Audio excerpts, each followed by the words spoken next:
지난 시간 하나님 말씀에 의지하여서 다녔는데 결국 초라하게 한 과부, 사르밧 과부 집에서 하루하루 연명을 했었던 엘리야의 상황을 나눴습니다. 그러던 중 한 사건이 터지죠. 어떤 사건이었습니까? 과부의 아들이 병들어서 증세가 위중하다가 결국 죽게 됩니다. 비록 하나님의 역사로 기름병에 기름이 떨어지지 않았고 곡식가루통에 곡식이 끊어지지 않았지만 아들이 죽으니까 이 과부가 어떻게 했어요? 시험이 든 겁니다. 그래서 엘리야에게 어떻게 말하냐면요, 내가 당신을 이 집에 들여놓는 게 아니었다. 다락방에 두고 모시는 게 아니었다. 온 세상에 가뭄을 가져온 사람이 당신 아니냐. 내가 알고 보니까 내 아들까지 죽이는 것을 보면서 당신은 재앙을 불러오는 저승사자 아니냐. 괜히 우리 데리고 와서 망했다 이거, 아들이 죽었다 이거예요. 그러면서 이렇게 얘기해요. 왜 나의 집에 와서 숨은 죄를 찾아서 나를 이렇게 심판하려고 하느냐라고 원망한 것입니다. 근데 어떤 일이 벌어집니까? 하나님은 엘리야를 통해서 이 재앙과 절망의 상황을 바꾸시죠. 엘리야가 기도하자 아들이 죽음에서 살아나고 호흡에서 돌아오는 역사가 일어납니다. 그것은 무슨 증거였습니까? 아이가 다시 살았다는 것은 엘리야는 재앙을 부르는 자, 온 땅에 가뭄을 주는 자, 죽음과 재앙을 몰고 오는 선지자가 아니라는 증거였습니다. 진정한 생명과 풍요를 가져다 주는 분은 오직 하나님이심을 고백하게 하는 저승사자가 아닌 하나님의 사자였던 것입니다. 그 여인은 그래서야 고백하는 거예요. 당신의 하나님은 진짜 하나님이고 당신은 하나님의 사람이고 당신이 하신 여호와의 말씀이 진실하군요.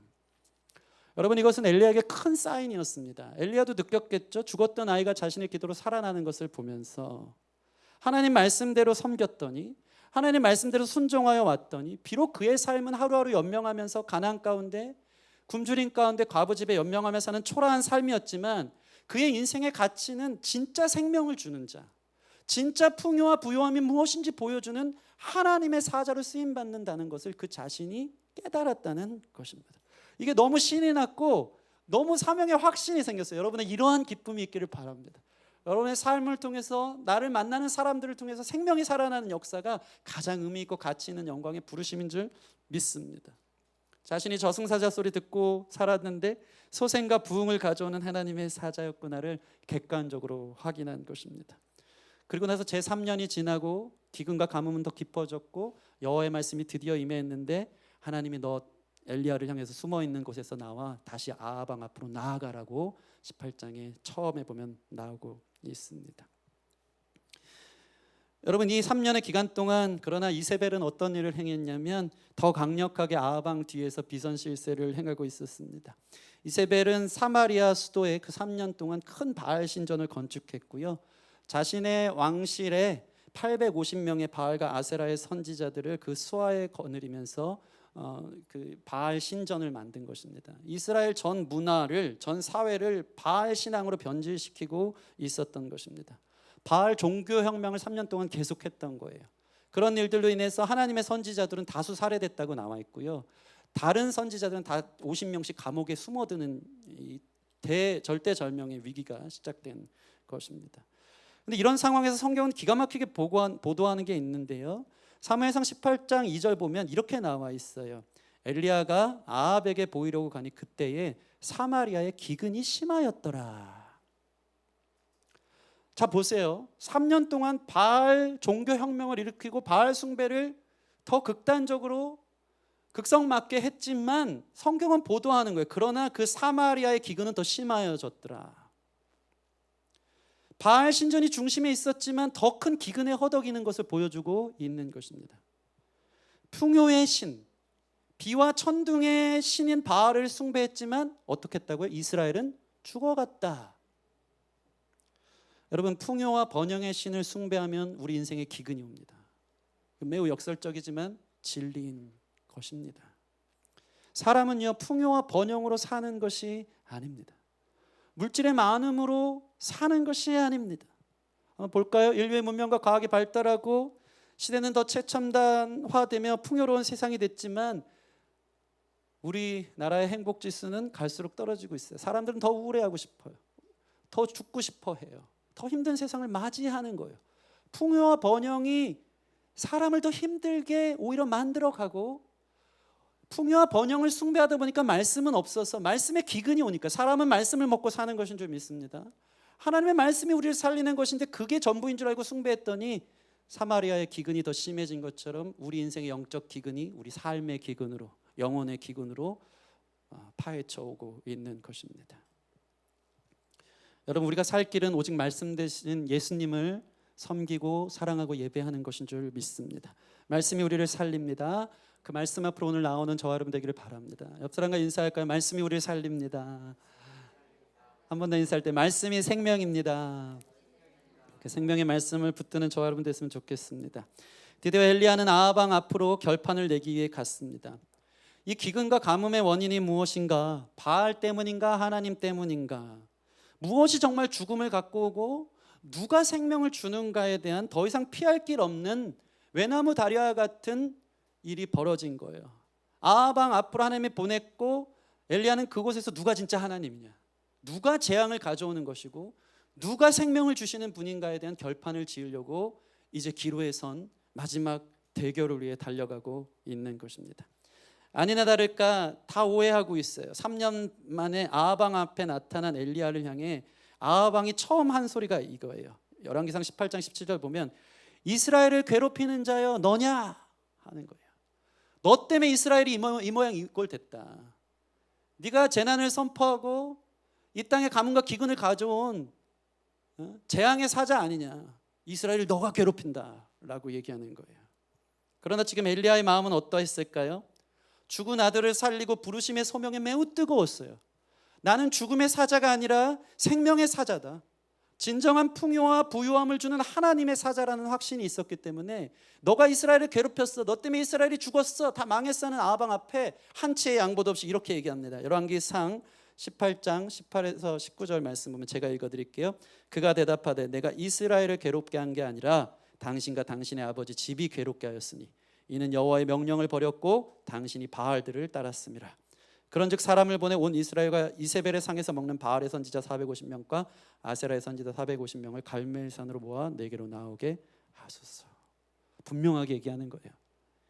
이스라엘을 내가 괴롭힌 게 아니고 당신과 당신의 아버지 집 때문이다. 너희가 여호와의 명령을 버리고 바알을 따라서 그렇다. 오늘 이 기근과 가뭄의 원인이 무엇인지 내가 증명하러 왔다. 저 이세벨 상에서 먹고 마시는 바알과 아세라의 850명의 선지자들을 다 갈멜산으로 모이게 해라 하는 거예요. 내가 대결하겠다, 싸우겠다, 전쟁하겠다고 전쟁 선포를 하는 겁니다. 마치 이 원수를 향해, 대적을 향해 오늘 싸우려고 이를 갈고 준비했다가 너 이 자식 옥상으로 따라와. 지금 당장 올라와. 영화 보면 이런 거 많이 나오지 않습니까? 옥상으로 따라와. 네? 결전의 날이다 하면서 850명 다 불러낸 거예요. 저는 이 스토리를 오늘 여러분 제가 읽은 걸로도 보면 알겠지만 가장 흥미진진한 성경의 한 스토리가 아니겠습니까? 그죠? 이런 성경에 깊이 들어오면 저는 그 어떤 영화보다 성경이 참 재밌다. 어벤져스 엔드게임보다 진정한 엔드게임이 여기 있다. 최후의 전쟁, 진짜 일촉즉발의 상황으로 몰아가고 있는 것입니다. 엘리야는 누가 진짜 하나님인가? 누가 비를 주지 않고 기근을 가져왔는지 결판을 내자는 것입니다. 여러분, 누가 기근을 주었습니까? 하나님이 명령했지만 사실 하나님은 풍요와 번영으로 그들을 내버려 둘 수 없어서 그게 결국엔 죽이니까. 하나님의 징계여서 하나님이 주신 것입니까? 그렇지 않죠. 이 원인은 바알과 아세라를 숭배한 이스라엘 백성과 아합 그 집 때문에 하나님이 그들을 징계하셨다. 결론적으로 하나님은 재앙을 가져오는 분이 아니라 우리의 죄가 그 징계와 재앙을 가져왔다는 것을, 하나님은 생명의 하나님이라는 것을 이 엘리야는 단판짓고 싶었던 것입니다. 참 재미있는 것은 아합도 이런 엘리야를 즉각 처형하지 않습니다. 왜 그랬나 가만히 봤더니 그 제안을 받아들여요. 그래, 대결해보자. 왜 그랬을까요? 지금 나라가 심각한 상황이잖아요. 다 망해가는 상황이잖아요. 그러니까 이 정치적 이벤트를 펼치는 거예요. 이 대결 통해서 이기게 해서 반등하려고, 정치적으로 좀 이걸 자기의 위태로운 목숨을 좀 해결하려고, 그래 좋다, 전쟁해보자 하고 바알과 아세라의 이 선지자들 다 불러오기 시작합니다. 엘리야는 사실 누가 진정한 하나님인지 그것을 드러내고 싶어서 승리의 방법은 제단에 제물을 쌓고 그 위에 자기의 신을 부를 때 불이 떨어진 게 이긴 것이다 라고 어떤 것이 승부하는 방법인지 이야기합니다. 근데 참 재밌어요. 오늘 성경을 자세히 보면 엘리야의 관심은 사실 승리보다 더 중요한 데 있더라고요. 승리하기 위해서 어떤 작전을 짤까? 바알 선지자들을 어떻게 이길까보다 더 중요한 게 있었어요. 왜냐하면 엘리야는 당연히 승리할 것을 믿었기 때문이에요. 하나님께서 부르시는 확신에 찼기 때문에 별다른 작전 필요 없어요.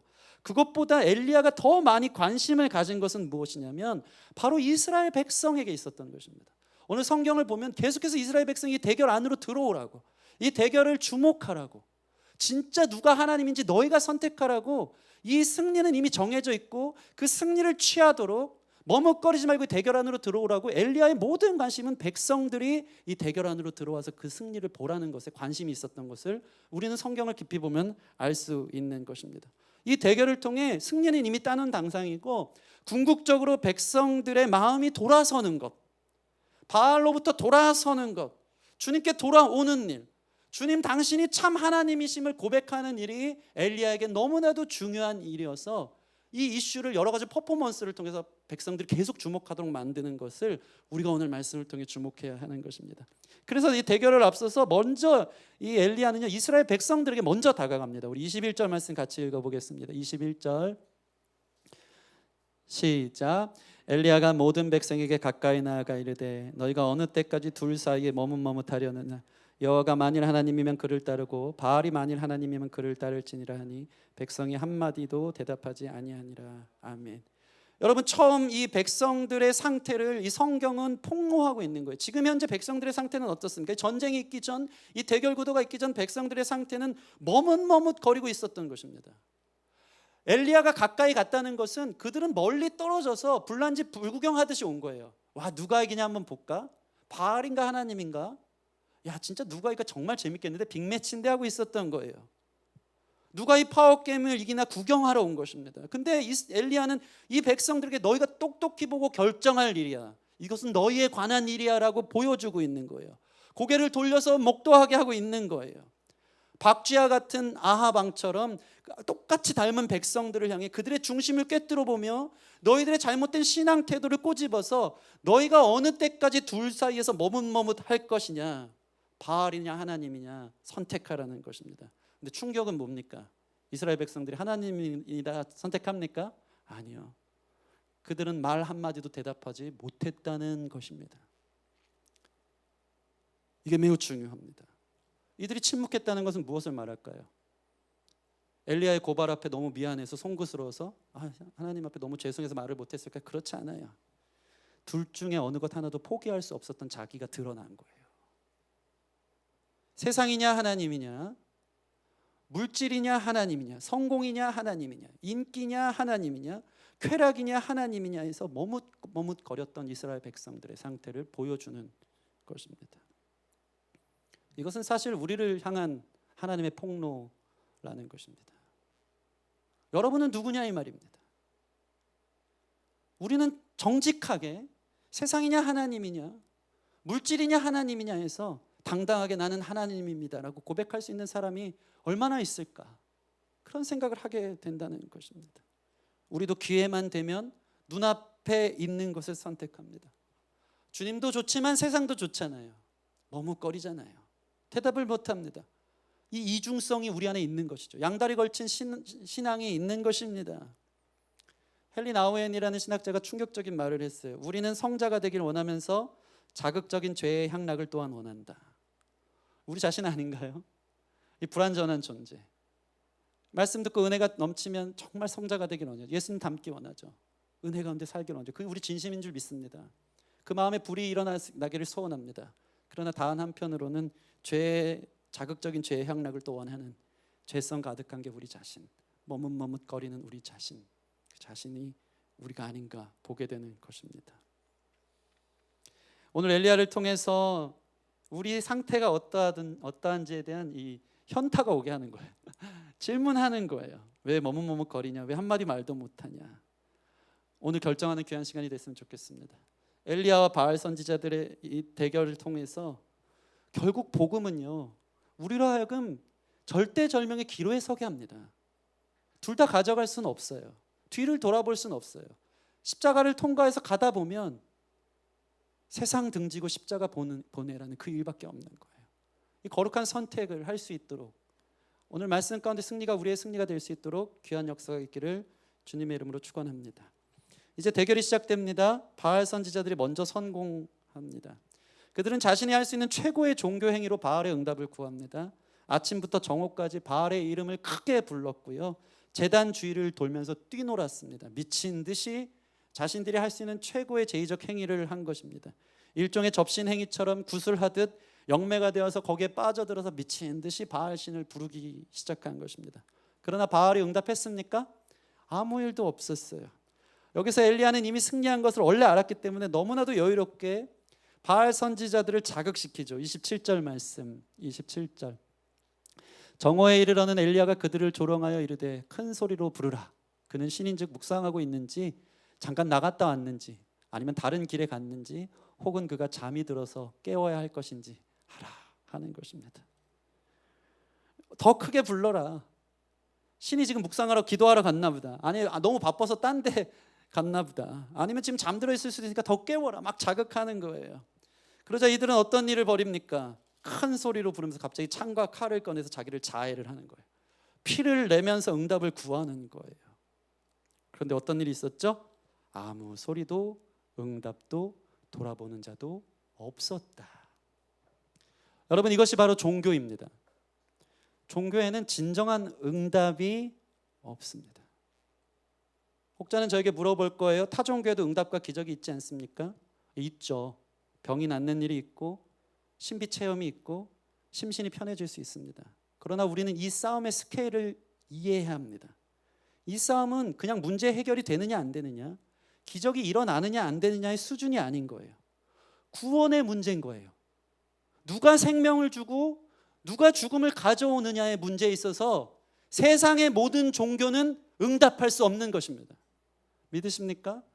생명에 있어서는 예수 그리스도 그분 한 분밖에 없음을 여러분 믿으시기 바랍니다. 그렇기 때문에 다른 응답이 아닌 진정한 구원과 생명, 진정한 풍요, 진정한 부유케 하심은 오직 하나님께로 오기 때문에 누가 승리할 것인가에 대한 이 전쟁에 있어서 바알은 아무런 응답도 할 수 없었던 것입니다. 타 종교 가운데 다른 것들을 믿는 것 가운데 풍요가 올 수도 있고 병이 낫는 일들이 있겠지만 결과적으로 그들이 가는 길은 구원의 길이 아닌 것이죠. 오직 주님만이 길이요 진리요 생명, 우리의 구원 되신 줄 믿습니다. 그러니 기독교도 종교화되면 안 되는 것을 여러분 기억하시기 바랍니다. 이게 매우 중요해요. 여러분이 지극정성이 바알 선지자들이 숭배한 것처럼 지극정성으로 예배된다고 여러분의 죄의 문제가 해결됩니까? 죽음의 문제가 해결됩니까? 그렇지 않습니다. 기억하시기 바랍니다. 섬김과 봉사를 자해하듯 자기를 파괴하면서까지 너무 고생스럽게 내가 이만큼 봉사했으니까, 이만큼 내 젊음을 들였으니까 생명이 오는 것일까요? 그렇지 않다는 것입니다. 생명과 구원은 나를 사랑하사 이 땅에 오신 예수님을 믿음으로 오는 것입니다. 그게 복음입니다. 우리가 무엇을 한다고 달라지지 않는 것을 믿으시기 바랍니다. 이미 충분한 사랑을 믿는 거예요. 2000년 전 주신 주님의 사랑이 이미 우리에게 적용되어져서 그 사랑이 나를 구원해 주셨음을 믿는 것, 그것이 바로 생명으로 이르는 길인 줄 믿습니다. 여기서 자유케 되어지길 바랍니다. 죄책감을 해결하려고 주일 봉사하지 마십시오. 한 주 동안 마음대로 망나니처럼 살다가 내가 이 정도 거룩하게 주일 성수했으니까 하나님 나를 구원해 주고 생명으로 이끄시겠지. 아니에요. 종교적인 거예요. 거기는 응답 없어요. 생명의 응답 없어요. 진정한 생명의 응답은 예수님을 믿는 거예요. 주님이 나를 태초 전부터 계획하셨고 나를 사랑해 주셨다. 아멘. 여러분이 뭘 한다고 주님의 사랑이 더해지거나 덜해지지 않음을 믿으시기 바랍니다. 믿음은 무엇입니까? 주님이 나를 사랑하신다는 사실입니다. 믿음은, 종교는 다 신을 향해 찾아가지만 주님을 향한 기독교의 믿음은 하나님이 사랑으로 이 땅에 성육신하여 오신 것이에요. 그분이 날 구원하러 오셨음을 믿으시기 바랍니다. 거기에 자유가 있는 거예요. 그것을 누리는 게 진정한 생명에 이르는 길인 줄 믿습니다.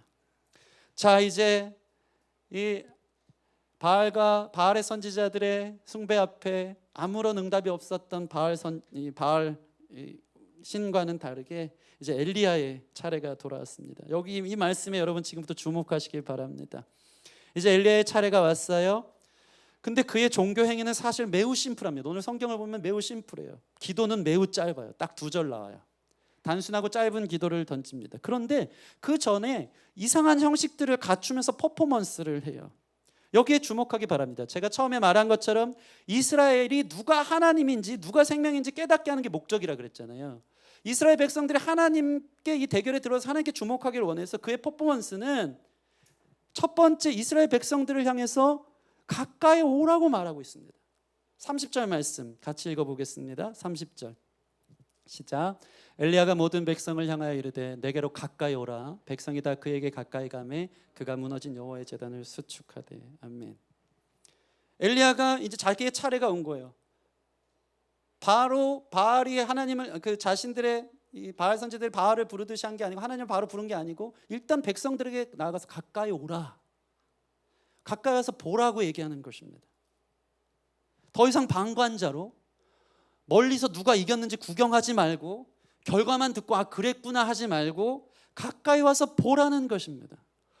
그 역사가 그 응답이 너희를 위한 것임을 똑똑히 보라는 것입니다. 이스라엘 백성들은 멀리 있었어요. 거기서 머뭇거리고 있었어요. 두 마음을 품고 있었고 대답하지 못했어요. 이런 사람들이 하나님의 하나님 되심을 보기 위해서는 어떻게 해야 됩니까? 가까이 오라는 것입니다.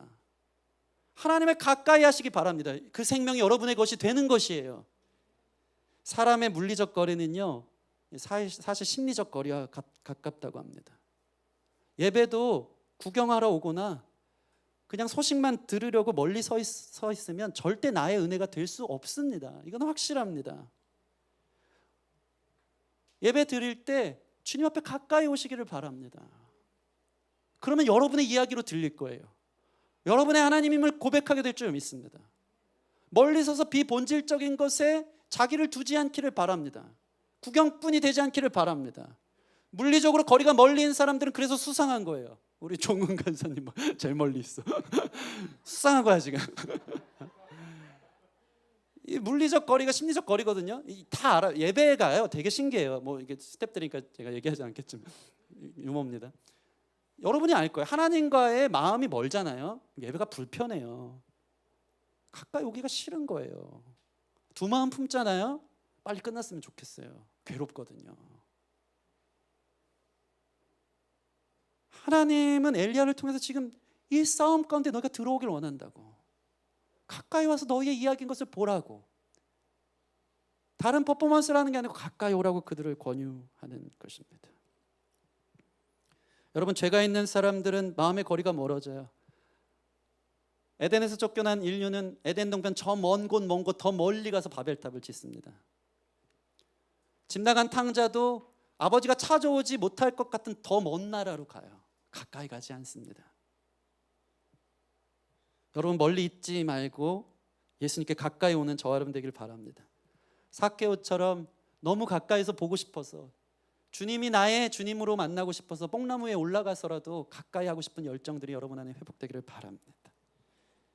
하나님을 가까이 하면 하나님이 여러분을 가까이 합니다. 우리 야고보서 4장 8절 같이 읽어볼까요? 야고보서 4장, 오늘 말씀이랑 똑같아요. 시작. 하나님을 가까이 하라. 그리하면 너희를 가까이 하시리라. 죄인들아 손을 깨끗이 하라. 두 마음을 품은 자들아 마음을 성결하게 하라. 아멘.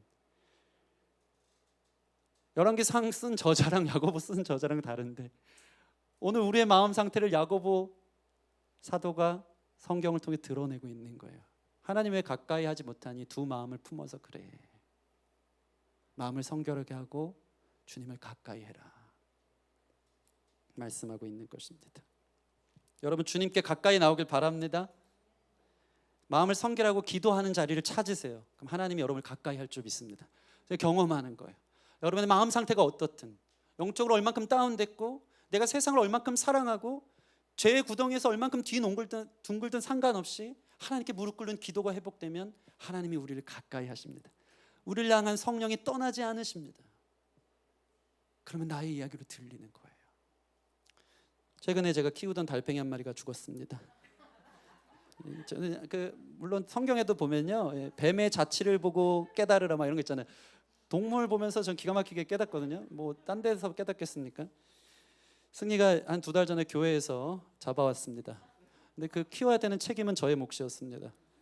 상추 사서 수시로 넣어줘야 됐고요. 물 뿌려주고 집도 만들어 주었습니다. 2달 정도 지나니까 점점 무관심해지더라고요. 예, 승리 처음엔 물도 잘 뿌려주던데 이제 저의 몫이었어요. 한 번은 제가 기도원 갔다가 2박 3일 만에 왔고 집에 상추가 떨어졌는데 일이 바빠서 상추 한 장을 못 넣어줘서 마음이 불안하긴 했는데 앞불사 또 놓치고 여유가 없다 보니까 상추 한 장을 사올 시간이 없어서 사실 성의 부족이었죠. 달팽이에 참 미안한 마음이 있습니다.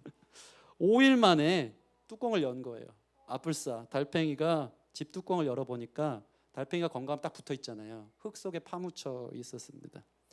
내가 죽였네, 내가 죽였네. 얼마나 나 스스로를 정말 너무 슬프더라고요. 내가 죽였네, 내가 죽였네. 그것도 생명이라고. 생명은 참 중요한 것 같아요. 그래서 아무 의미 없는 존재였는데 그를 달팽이라 이름 짓고 내 집에 데리고 와 특별하게 꾸며주고 하다 보니까 그것도 생명이라고. 붙어있지 않고 떨어져 흙 속에 파묻힌 달팽이를 보면서 내가 죽였네 하면서 너무 속상하고 막 회개기도가 나오는 거예요. 혹시 몰라서 물 뿌려주고 그래도 혹시 몰라 배고파서 그럴까 봐 그 밤에 편의점이란 편의점 다 돌아다니면서 야채 샐러드 구하러 다녔어요. 왜냐면 야채 샐러드 사면 그 안에 뭐가 들어있죠? 상추가 들어있거든요. 근데 끝내 구하지 못했어요. 아침에 편의점 가면 구하는데 밤엔 없더라고요. 못 구하고 오는 길에 어떤 수풀에 들어가서 아주 생쇼를 했습니다. 네. 아니 상추를 막 구하는데 옆에는 어떤 그 여성분이 왜 이 밤에 상추를 구하지? 샐러드를 구하지 하는데 같이 나오게 됐어요. 근데 제가 갑자기 상추를 구하던 사람이 옆에 있는 수풀로 들어가도 이따만한 풀잎 2개를 뜯어오니까 되게 이상하게 저를 보는 거예요. 상추 없으니까 저거 뜯어 먹으려고 이상한 사람이라고.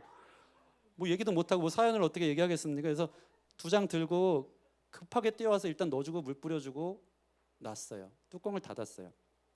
그리고 달팽이를 이제 옮겨놨죠. 뜯어서 옮겨놨어요. 다음 날이었어요. 죽었겠거니 했는데 달팽이가 제가 뜯어온 잎은 한 장도 먹질 않았습니다. 근데 신기한 건 달팽이가 다른 데 붙어 있었어요. 아직 살아있다는 증거였어요. 너무 감사했어요. 아침 일찍 그래서 상추 사러 갔다 왔어요. 소생시키자, 살리자. 상추를 넣었어요. 물을 뿌렸어요. 그리고 나서 이 상추 먹으라고 달팽이를 뜯으려고 손을 딱 잡았는데 이 달팽이가 약하면 껍질이 약해지거든요. 제가 잡은 순간 그 제 작은 압력을 못 이겨서 달팽이가 부서지더라고요. 살아 있었는데 내가 죽였네, 내가 진짜 죽였네. 상추에 억지로 먹이려고 가뜩이나 생명을 연명하고 살아 있었는데 제가 뜯어서 괜히 옮겨준다면서 내가 죽였네 이제 한 거예요. 혼자 생각에 잠겼습니다. 너무 슬펐어요. 도대체 이거 뭔 일인가, 다시는 안 갖고 온다 막 이러면서 그랬어요. 근데 직업이 목사라는데 제가 직업병이 있거든요. 이게 뭐냐면 목회적 스트레스가 있어요. 달팽이 하나 죽은 거 보면서도 성도들 걱정이 되더라고요. 그러면서 큰 깨달음이 돼서 그 자리에서 막 일기 쓰듯이 막 썼어요. 뭘 깨달았냐면 현재 성도들이 코로나다 뭐다 삶에 이리 치이고 저리 치여 사느라고 말씀을 제대로 못 먹고 영적 기근에 허덕이고 있는 건 사실입니다. 자기들은 열심히 산다고 다니지만 이미 그들은 약해질 대로 약해져 있어서 영적으로 너무 메말라 있었다는 것입니다. 그런데 무엇입니까? 목회자가 해야 될 것은 겸손하게 상추 잘 씻어서 넣어줘야 되는 것인데 내가 억지로 끌고 올려다가 억지로 유리 멘탈처럼 약해진 성도들에게 부담 주듯이 예배 나오세요, 뭐 하세요, 하셔야 되지 않겠습니까? 너무 그 스트레스가 너무 큰 거예요. 제가 놓치는 것 같은데 그래야 살아야 되는데 말씀을 먹어야 사는데 문자 하나 주는 게 부담될 것 같고 영적으로 너무 약해진 상태니까 들어 옮겼다가 부서지는 경우들도 제가 봤어요. 목회자가 상처 준다고 생각하는 거죠. 저는 그 정도로 부족한 존재입니다. 여러분에게 문자 한 통에서 예배 나오는 것이 부담을 줄 만큼 방법을 모르는 사람이라는 것을 겸손하게 직시한 거예요. 그게 살길인 것 같아서 조바심으로 사실은 그것은 내 영역이 아닌 것을 달팽이 옮기면서 깨달았다니까. 목회장 할 것은 하나님의 영역은 하나님께 맡겨, 그들의 마음이 움직이는 것은 하나님께 맡겨두고 너는 상추 잘 씻어서 먹을 것 준비해 놓는 목회자가 되라. 내가 억지로 뜯어서 와야 되지 않겠냐, 너 왜 그렇게 사냐 한들 상처받고 더 깨지더라. 너무 부족한 제 자신의 한계를 경험한 거예요.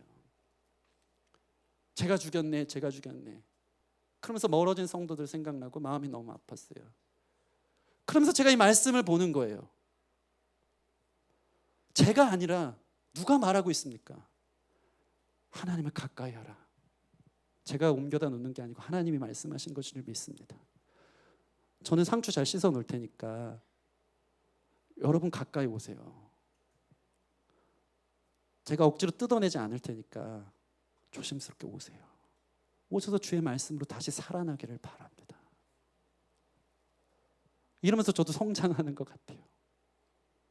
여러분, 이 말씀 보는데 달팽이에요 갑자기 생각나면서 오늘 말씀이 여러분에게 성령께서 들려주신 줄 믿습니다. 가까이 오라. 멀리 있지 말고, 구경하지 말고, 머뭇거리지 말고 가까이 와라. 힘들겠지만, 부서져 가지만 주님 옆에 나오는 것이 생명의 길임을 알아. 열심히 나와 깨끗이 씻어놓은 상추 드시는 저와 여러분 되어지기를 바랍니다. 자, 이제 가까이 온 이스라엘 백성들 이제 주목하기 시작했어요. 백성들 앞에 준비한 두 번째 퍼포먼스가 있어요. 그게 무엇인지 아십니까? 가까이 오지 않으면 볼 수 없었던 일이었어요. 이게 매우 중요해요. 멀리서만 봤으면 볼 수 없었던, 가까이 왔기 때문에 볼 수 있었던 한 가지 사건이 있어요. 그게 뭡니까? 30절 다시 한번 볼까요? 30절. 엘리야가 모든 백성을 향하여 이르되 내게로 가까이 오라. 백성이 다 그에게 가까이 가매 뭐가 있었다고요? 그가 무너진 여호와의 제단을 수축하되. 백성들이 다 가까이 가니까 거기 뭐가 있었냐면요, 완전히 무너져 있는 여호와의 제단이 보이기 시작한 거예요. 엘리야는 거기를 다시 수축하며 쌓는 것입니다. 그 신령한 산 갈멜산이, 바알을 숭배하는 그 산이 무엇이 있었다고요? 무너진 제단이 있었음을 이스라엘 백성들이 가까이 가고 나니까 보인 것입니다. 이스라엘 백성들은 봤어요. 아, 여기가 하나님 예배하던 곳이었네. 한때는 하나님을 섬기던 제단이 있던 곳이었네. 근데 이렇게 처참하게 무너져 있었네를 본 것입니다. 가까이 오지 않으면 볼 수 없었던 무너진 제단, 그리고 거기를 수축하는 엘리야의 퍼포먼스를 그들은 본 거예요. 이스라엘 백성들은 무엇을 느꼈을까요? 여기가 하나님 예배하던 곳인데 지금 우리는 누구인가? 여기가 하나님의 산이었는데 다시 수축하며 쌓는 엘리야의 모습을 보며 그들은 마음이 겸비하여지기 시작했습니다. 주님을 향하기 시작한 것입니다. 여러분, 가까이 와서 말씀을 들어보십시오. 여러분은 누구였냐 이 말입니다. 여러분의 마음의 성전은 한때는 주님을 예배하던, 주님의 제단이 공교하게 쌓여있던 마음의 성전이 아니었냐 이 말입니다. 하나님을 갈망하던 제단 아니었습니까? 하나님만으로 만족했던 때가 있지 않았습니까? 하나님 예배하는 게 제일 좋고, 말씀 앞에 주님과 시간을 갖는 시간이 가장 행복했고, 그 주님과의 교제의 기쁨을 확인했던 여호와의 제단이 있었던 성전이 바로 여러분 자신이 아니었냐 이 말입니다. 가까이 와서 보니까 보이는 거예요. 무너져 있는 내 자신. 풍요와 번영, 물질과 성공이 나를 행복하게 하고 전부인 줄 알고 하나님의 제단을 다 무너뜨려졌던 내 마음의 우상으로 가득한 내 자신을 가까이 와서 보니까 보이는 거예요. 엘리야는 그걸 쌓는 거예요. 너희가 누구였는지 보라는 것입니다. 제가 이 말씀 보면 눈물이 났습니다. 왜 이리 무너졌는가? 왜 이리 흔적도 없이 무너졌는가? 내 마음의 성전은 얼만큼 무너져 있는가? 엘리야의 모든 행동은 여기에 맞춰져 있었어요. 너희는 하나님을 예배하는 존재였다. 응답, 생명의 응답은 하나님을 온전히 예배할 때 온다는 것을 보여주고 싶었어요. 그래서 기가 막힌 타이밍에 하나님의 불의 응답에 시간을 가져요. 그게 뭐냐면 저녁 소재 드릴 때라는 거예요. 29절 보면 이 바알 선지자들이 막 난리를 치면서 바알의 응답을 기다렸는데 언제까지 합니까? 저녁 소재 드릴 때까지라는 거예요. 근데 엘리야가 이제 주님의 응답을 구하려고 36절 보시면 엘리야가 그의 액션을 하며 기도했던 때가 언제죠? 저녁 소재 드릴 때. 무너진 제단을 수축한다는 것은 무엇이냐면 저녁 소재를 드리는 일이에요. 이게 뭡니까? 저녁 소재. 당시 이스라엘은 상번제가 있었어요. 아침에 한번, 저녁에 한번 예배를 드렸어요. 엘리야가 저녁 소재 드릴 때 하나님의 응답을 가져온다는 것은 너희가 예배를 회복하면 응답이 있다는 거예요. 저녁 소재는 오후 3시에 드렸어요. 그는 일상의 예배를 하나님 앞에 드렸던 사람이에요. 너무나도 평범하게 특별한 이벤트 없이 일상의 예배를 하나님 앞에 드렸기 때문에 너무나도 당당하게 짧지만 깊은 내용이 있는 기도를 하나님 앞에 기도했을 때 응답이, 바로 불이 떨어진 응답이 온 거예요. 여러분, 오후 3시 저녁 소재는 언제입니까? 여러분의 일상의 삶에 가장 바쁘게 움직이는 시간이라고 생각되어집니다. 가장 자신의 삶을 위해서 열심히 뛰고 분주하게 직장에서, 사회에서, 학업을 하면서 준비하는 시간인 것이죠. 여러분, 그 시간, 일상이 누구를 위한 시간인지를 회복하시기를 바랍니다. 그 일상에 하나님을 예배하는 자, 하나님께 영광을 돌리기 위한 그 마음과 가치를 갖고 살아가는 자들 안에, 그 예배가 회복된 자들 안에 하나님의 응답이 있는 줄 믿습니다. 지금 엘리야는 무너진 제단을 수축하면서 저녁 소재 드릴 때 하나님의 응답을 가져오는 것을 보여주는 거예요. 예배를 회복해라, 무너진 제단을 수축하라. 그리고 나서 어떻게 합니까? 무너진 제단을 수축하더니 또 보란듯이 돌 12개를 취해서 마지막 제단을 완성하고 있습니다. 31절 말씀 같이 읽겠습니다. 31절 시작. 야곱의 아들들의 지파의 수요를 따라 엘리야가 돌 12개를 취하니 야곱은 옛적에 여호와의 말씀이 임하여 이르시기를 내 이름은 이스라엘이라 하리라 하신 자더라. 여러분, 이 12돌 퍼포먼스는 매우 의도적인 행동이었습니다. 바로 12돌을 옮겼다는 것은 우리가 이스라엘의 12지파였음을 상징하는 것입니다. 지금 이스라엘 백성들은 두 동강 났어요. 북이스라엘 남유대로 갈라졌어요. 북이스라엘은 바알과 아세라를 섬기는 바알 숭배로 전락해버린 나라인 것입니다. 그때 엘리야가 다시 한번 이야기해 주는 거예요. 우리는 하나님의 백성이었다. 우리 12지파가 함께 하나가 되어서 하나님을 섬기는 야곱의 아들들이었음을 너희가 기억하길 바란다. 우리가 한 마음 한 뜻으로 예배해야 된다. 우리는 그런 사람이다. 이사야 43장 21절, 이 백성은 내가 나를 위하여 지었나니 나를 찬송하게 하려 함이라. 우리 모두가 하나님 앞에 예배함이 회복되어지기를 바랍니다. 우리는 예배하는 백성인 것입니다. 이게 왜 중요할까요? 지금 북이스라엘 백성들은 이세벨 이데올로기에 젖어 있어요. 풍요와 번영, 성공과 쾌락, 그게 전부였기 때문에 하나님에 대한 신령한 정서와 마음이 없었습니다. 원래 12지파로 모였을 때는 하나님의 법을 따랐는데 북이스라엘 바알신을 숭배하면서 이세벨의 법을 따르기 시작한 거예요. 그 가치는 풍요와 번영이 전부였어요. 하나님의 법을 따를 때는 어땠겠죠? 시내산 계명은 뭐냐면 정의와 공평이거든요. 이스라엘 백성이 이걸 다 잊어버리고 오늘날 사회랑 너무 똑같아요. 바알 사상에 젖어서 풍요와 번영의 축복이 전부인 줄 알고 가난과 빈곤은 저주고 내가 풍요롭고 성공하는 게 중요해서 세상의 정의와 공평에는 관심 없는 것입니다. 빈익빈 부익부 현상이 심화되고 부동산 땅을 소유해서 내가 건물주가 되는 게 소망이고, 이게 너무 신기한 게 물욕이 아하방이 엄청나서요. 열왕기상 21장 보면 나봇의 포도원을 자기의 권력으로 빼앗습니다. 그러니까 바알 숭배하는 결론이 오늘날 세상이랑 너무 똑같아요. 물욕, 물질, 이게 전부인 거예요. 이세벨의 이데올로기에 빠져서 그게 하나님인 것처럼 숭배하니까 가난한 사람은 더 가난해지고 공의와 정의는 없어지는 세상을 만들고 자기 중심적 이기심의 도태화가 돼서, 이 특별히 중요한 게 바알 숭배를 하면 맏아들을 제물로 바치는 일이 있어요. 아들을 죽이면서까지 바알 숭배를 했기 때문에 그 종교적 어떤 그 입금, 자신의 모든 것을 바쳤기 때문에 광신적으로 바알신을 숭배한 것입니다. 그게 전부인 줄 알고 아들까지 바칠 정도라는 것은 내가 그만큼 중요하다는 거예요. 내가 성공하는 것, 내가 풍요를 느끼는 것, 내가 번영하는 것. 지금 엘리야는 12돌을 치라며 우리가 어느 나라 백성이었느냐를 얘기하는 거예요. 이스라엘 백성이다. 너희는 하나님을 숭배하고 하나님의 법을 지켰던, 공의와 정의를 위해 가난한 자들과 고아와 과부를 돕는 일, 내가 잘 먹고 잘 사는 게 아니고 다른 사람을 세우고 살리는데 부르심을 받은 민족 아니냐. 우리는 그 하나님을 예배한다라고 하면서 보란듯이 12개 돌을 취해서 제단을 수축하고 있는 거예요. 계속 이스라엘 백성들을 각성하고 있는 것입니다. 그리고 이제 마지막 기도를 드립니다. 36절 37절 보면 저녁 소재 드릴 때에 이르러 선지자 엘리야가 나아가 말하되 아브라함과 이삭과 이스라엘의 하나님 여호와여, 주께서 이스라엘 중에 하나님이신 것과 내가 주의 종인 것과 내가 주의 말씀대로 이 모든 일을 행하는 것을 오늘 알게 없소서. 여호와여, 내게 응답하소서. 내게 응답하소서. 이 백성에게 주 여호와는 하나님이신 것과 주는 그들의 마음을 되돌이키심을 알게 없소서. 짧게 기도합니다. 특별히 36절 보면 이게 마음에 와닿은 게 있어요. 보세요.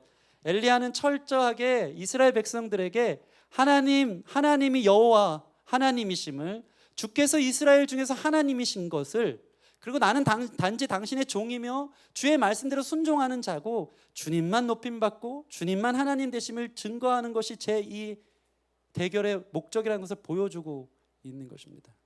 저는 이 말씀 보면서 왜 마음에 와닿냐면, 교회가 여러분의 예배가 하나님께 가까이 오길 바라고, 여러분의 무너진 제단을 수축하고 열두도를 칠해 우리가 어떤 백성인지 회복하는 일들이 있길 바랍니다. 그렇다면 교회는 무엇을 해야 되냐면 하나님의 하나님 되심을 드러내는 교회가 되어야 된다는 거예요. 오늘날 교회마저도 자기 중심적이어서 하나님을 드러내고 하나님의 종이 되려기보다 어떻게 하면 인기를 끌까, 어떻게 하면 주목받는 교회가 될까, 어떻게 하면 유튜브 조회수를 늘릴까. 누구 얘기예요? 제 얘기예요. 얼마나 이게 제 교회가요, 우리의 예배가요, 하나님을 보여주기를 원합니다.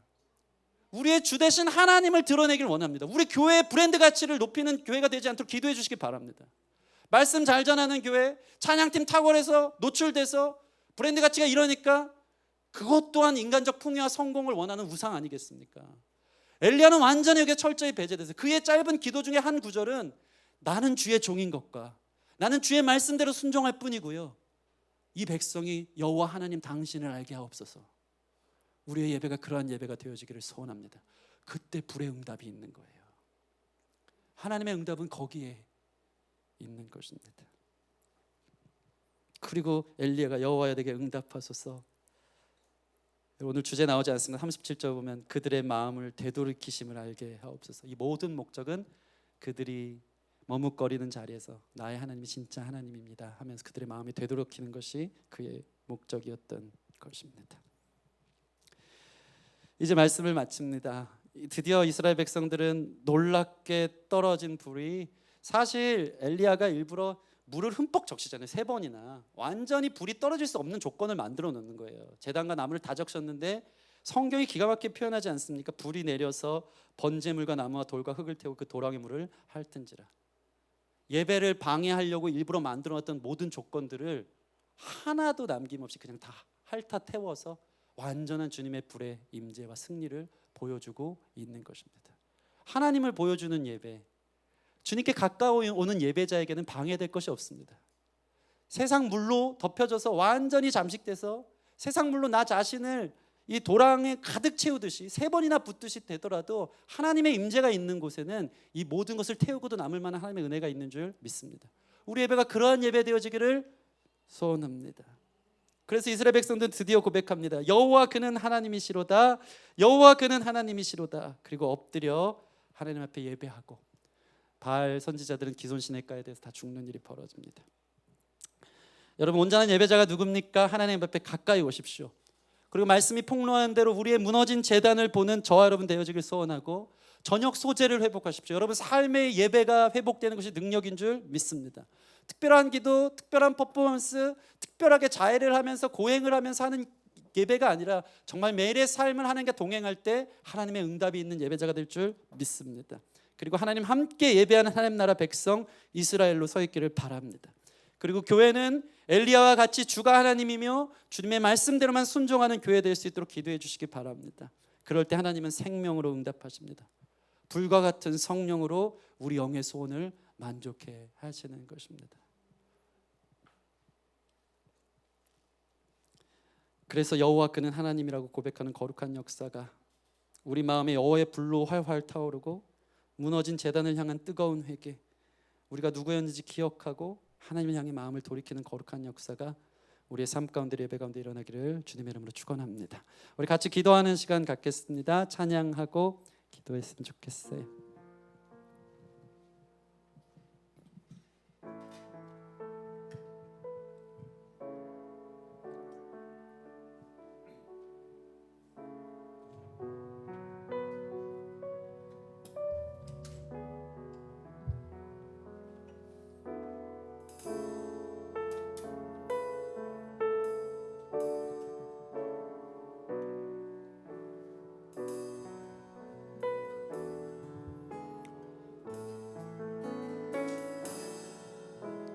무너진 우리 삶을 일으켜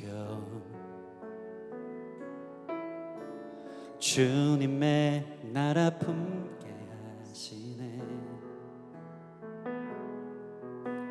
진리로 우리를 인도하시는 성령님, 은혜에 예배를 세워주시네. 삶으로 찬양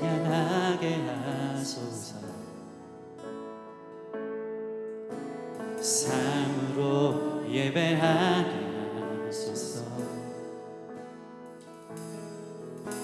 삶으로 사랑하게 하소서. 주님은 내 교회를 이 민족을 주님의 나라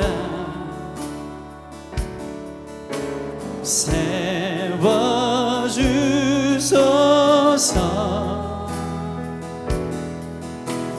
복음의 영광의 빛을 비추소서. 교회여 일어나 주께 돌아가세.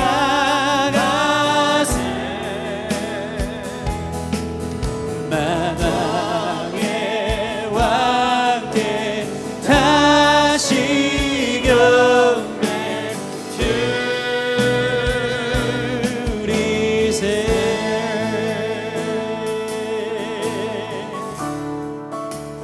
무너진 우리 삶을 일으켜 주님의 나라 품게 하시는 진리로 우리를 인도하시는 성령님 은혜에 예배 세워주시네. 삶으로 찬양하게 하소서. 삶으로 예배하게 하소서. 삶으로 사랑하게 하소서. 주님은 내 교회를 이 민족을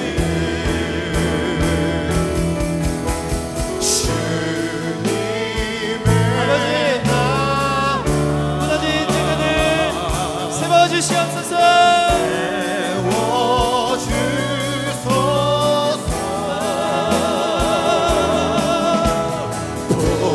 복음의 영광 생명의 빛 예수 생명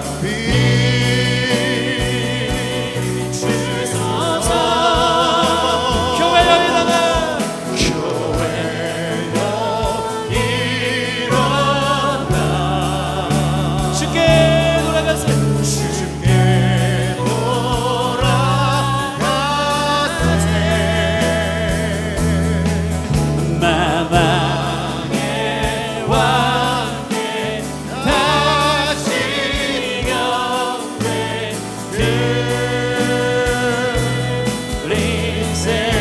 기도하십시다. 교회여 일어나 주께 돌아가세.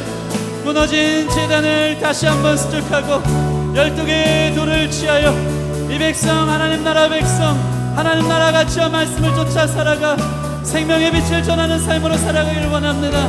그런 자들에게 주님의 불과 같은 응답이 식어있던 우리의 삶을 주님 불과 같이 뜨겁게 세우시며 불같은 성령의 임재로 우리를 다시 새롭게 하사 우리의 마음과 뜻을 돌이키는 줄 믿사오니 바알을 숭배하고 공여와 우상과 자기 자신을 섬겼던 우리 자신의 회개를 통해 아버지 무너진 제단을 수축하는 거룩한 역사 있게 하여 주시옵소서. 우리 같이 기도하며 나아가겠습니다. 함께 기도하십시다.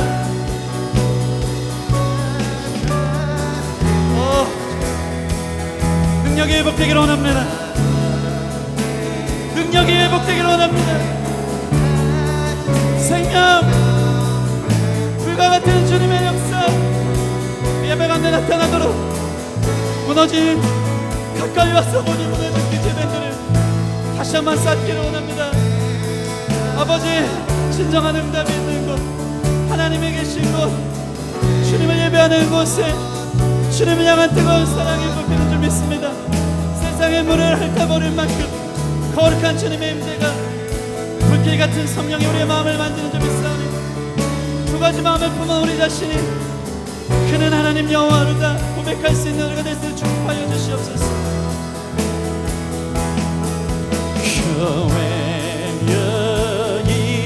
교회여인은 주께 돌아갔을 아멘.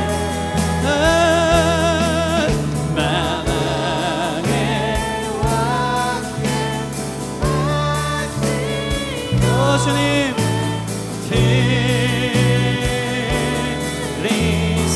주님의 나라 세워주소서. 우리 기도할 사람께서 기도하기를 원합니다. 가까이 와서 우리의 삶의 상태를 보시길 원합니다. 무너진 재단을 쌓읍시다.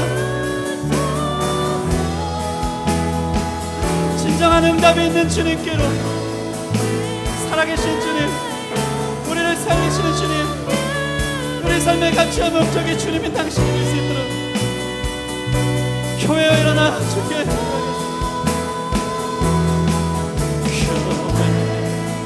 주님 도와주세요.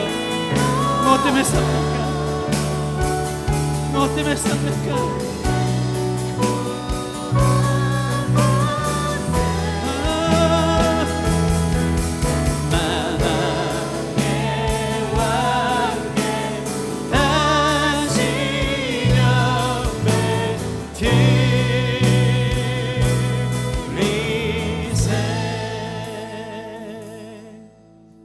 하나님, 오늘 말씀이 오늘 우리에게 들려온 줄 믿습니다.